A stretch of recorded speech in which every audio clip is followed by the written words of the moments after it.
హైదరాబాద్ మౌలాలి శాంతినగర్లో మహాత్మా జ్యోతిరావు పూలే 134వ వర్ధంతిని పురస్కరించుకొని BJP senior leader Sharada Mallesh Phule విగ్రహానికి పూలమాల వేసి ఘనంగా శ్రద్ధాంజలి అర్పించారు. ఈ సందర్భంగా ఆమె మాట్లాడుతూ మహాత్మా జ్యోతిరావు పూలే సేవలు, ఆయన సూచించిన మార్గదర్శకత, ముఖ్యంగా విద్య, సామాజిక సమానత్వం మరియు దళిత పేద మహిళల హక్కుల పరిరక్షణలో చేసిన విప్లవాత్మక కృషి గురించి, అలాగే మహాత్మా పూలే ఆశయాలను కొనసాగించడం మనందరి బాధ్యత అని అన్నారు. ఈ కార్యక్రమానికి పలువురు బీజేపీ ప్రముఖులు హాజరయ్యారు.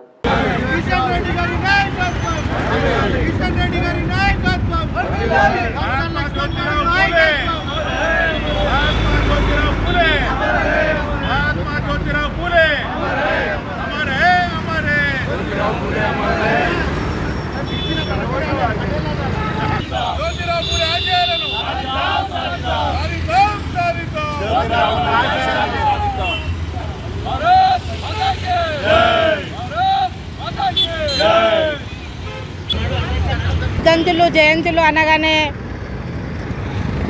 జరుపుకోవడం కాదు, వాళ్ళు ఎటువంటి సామాజిక సేవ వాళ్ళు ఏం చేసిరు అనేది మనము ప్రజలకు చెప్పాలి.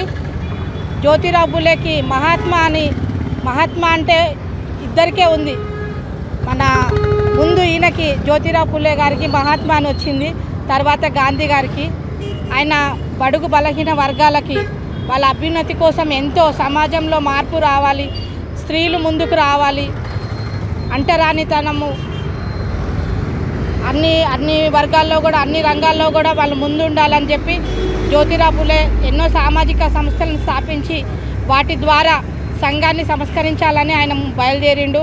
ఆయననే కాకుండా ఆయన శ్రీమతిని కూడా విద్యార్థినిగా ఉంచి ఆమెను ఉపాధ్యాయురాలుగా చేసి ఆమె మహిళలకి ముందుకు తీసుకెళ్ళడానికి ఎంతో దోహదపడింది. ఇద్దరు కూడా సమాజానికి ఎంతో సేవ చేసిరు వాళ్ళు.